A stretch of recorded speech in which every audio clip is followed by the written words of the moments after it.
हीरे का नाम जब भी लिया जाता है तो कोहिनूर का नाम सबसे पहले आता है। आखिर आए भी क्यों ना, यह दुनिया के सबसे बड़ा हीरा जो है और इस हीरे की कहानी इससे भी बड़ी और खतरनाक है। और दोस्तों, आज के इस वीडियो में हम इसी कोहिनूर हीरे के बारे में बात करेंगे जिसने कई राजाओं को बर्बाद करके रख दिया है। तो चलिए हम वीडियो को शुरू करते हैं।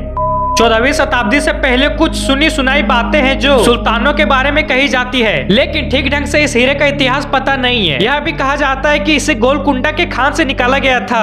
अब बात करते हैं कि क्या सच में कोहिनूर का हीरा श्रापित है। यहाँ श्राप का अर्थ इतिहास के उस बात से है जिसमें कहा जाता है कि जिसके पास कोहिनूर है उसकी बर्बादी तय है। कोहिनूर के साथ ऐसी कई बातें जुड़ी है और कई लोग पूछते हैं कि कभी भारत की छाती में शामिल कोहिनूर हीरा ब्रिटेन कैसे चला गया। अगर चला गया तो उसे वापस क्यों नहीं लाया जा रहा है। भारत सरकार कोर्ट में कह चुकी है कि कोहिनूर हीरे को महाराजा रंजीत सिंह ने ईस्ट इंडिया कंपनी को तोहफे में दे दी थी, इसलिए गिफ्ट को कभी वापस नहीं लेते।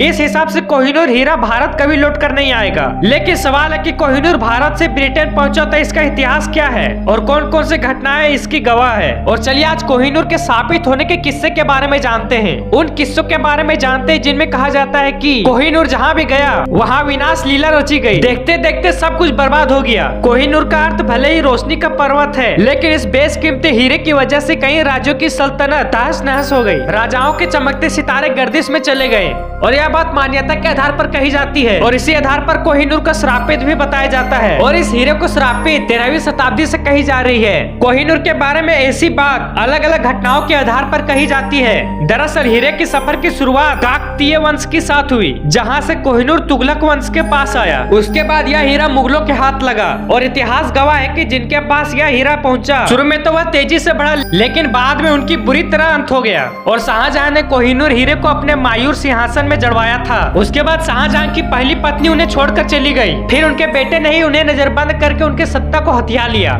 इसके बाद भारत पर नादिर शाह का आक्रमण हुआ।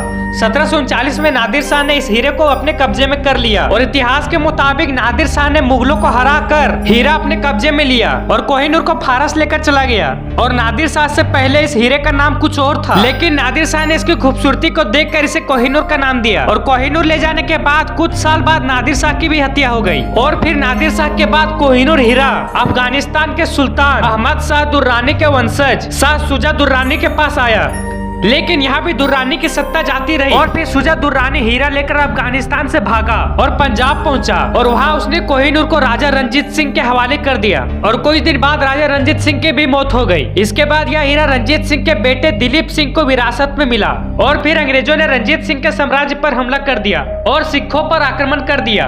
और आक्रमण में सिखों को हराकर और अंग्रेजों ने कोहिनूर को अपने कब्जे में ले लिया और आज यह हीरा इंग्लैंड में है। और इस हीरे के प्रभाव से बचने के लिए इंग्लैंड के महारानी ने नियम बनाया कि इसे कोई महिला ही धारण करेगी। और माना जाता है कि इससे भी कोहिनूर की मनुष्यत खत्म नहीं हुई, इससे दुनिया भर में फैली अंग्रेजों की हुकूमत खत्म हो गई। और ये सभी बातें मान्यता के आधार पर कही जाती है। हालांकि कोहिनूर की शुरुआत का इतिहास बिल्कुल स्पष्ट नहीं है। इसके बारे में परिकथाओं में खूब रोमांचकारी ढंग से सुना जाता है। इसके खनन को लेकर दक्षिण भारत में कई कहानियां सुनी जाती है, लेकिन इस बात पर कितनी सच्चाई है ये नहीं कहा जा सकता। और यह भी कहा जाता है कि इसे गोलकुंडा के खान से निकाला गया था। यह हीरा 105 कैरेट लगभग 21 ग्राम का है, जिसे विश्व में सबसे बड़े हीरे के तौर पर विरासत हासिल है। तो आई होप गाइस आपको मेरे वीडियो अच्छा लगा और ऐसे वीडियोस के लिए मेरे चैनल को लाइक और सब्सक्राइब करें।